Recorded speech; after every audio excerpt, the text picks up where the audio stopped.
तो आप सभी जानते होंगे कि दृष्टिहीन लोगों का एक अलग सिस्टम होता है जिससे वो पढ़ और लिख पाते हैं। इस सिस्टम को हम ब्रेल लिपि कहते हैं। ब्रेल कोई भाषा नहीं है, ये लिखने का एक सिस्टम होता है। ब्रेल में लिखी हुई किसी भी बात को दृष्टिहीन व्यक्ति बिना किसी मदद के पढ़ और समझ सकते हैं। व्यक्ति बाएं से दाईं ओर डॉट्स को छूते हुए ब्रेल में लिखी हुई किसी भी जानकारी और किताबों को पढ़ सकते हैं। एक समय था जब हम सोच भी नहीं सकते थे कि ऐसा कोई सिस्टम बनेगा जिससे दृष्टिहीन व्यक्ति बिना किसी मदद के पढ़ सकेगा। और सच्चाई तो ये है कि ब्रेल सिस्टम बनने के बाद भी इसे 100 साल तक स्वीकार नहीं किया गया था, पर जब से इसे स्वीकार किया गया है तब से इसके आविष्कारक लुईस ब्रेल के सम्मान में हर साल 4 जनवरी को उनके जन्मदिन पर वर्ल्ड ब्रेल डे मनाते हैं। ब्रेल एक तरह का कोड लैंग्वेज है। इसके तहत उभरे हुए 6 बिंदुओं की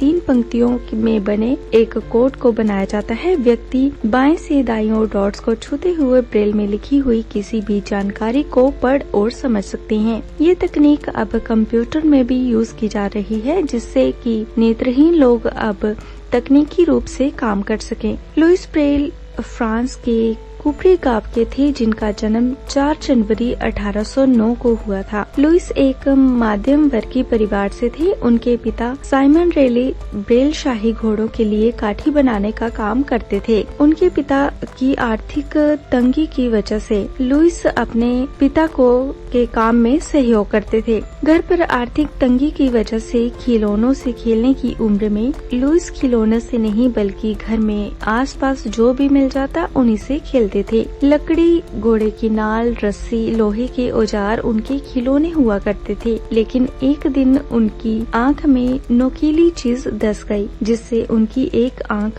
खराब हो गई। धीरे धीरे उनकी दूसरी आंख की रोशनी भी जाने लगी और इसी सही इलाज की न होने की वजह से 8 साल की उम्र में लुईस पूरी तरह से नेत्रहीन हो गए। लुईस को नेत्रहीन बच्चों वाले स्कूल में दाखिला मिल गया। जब वह 12 साल के थे तब उन्हें पता चला कि सेना के लिए एक खास साइफर कोड बना है जिससे अंधेरे में भी मैसेज पढ़े जा सकते हैं। लुईस अपने स्कूल के पादरी से मिले और उनसे उस साइफर कोड को बनाने वाले कप्तान चार्ल्स बार्बर से मिलने की बात की। उनकी मदद से लुईस ने नेत्रहीन लोगों के लिए लिपि बनाने का काम शुरू किया गया और 8 साल की कड़ी मेहनत और बहुत सारे संशोधनों के बाद 1829 में उन्होंने 6 बिंदुओं पर लिपि को तैयार किया।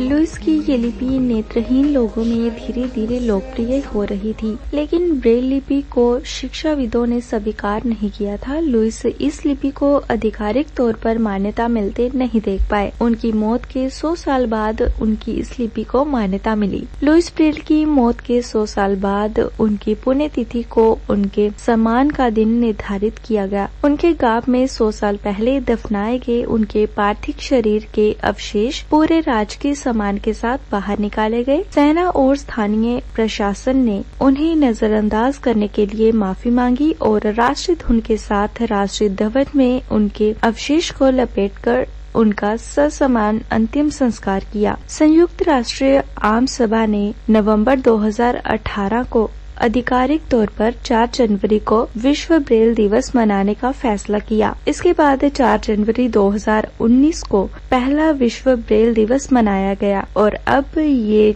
हर साल 4 जनवरी पूरी दुनिया भर में मनाया जाता है।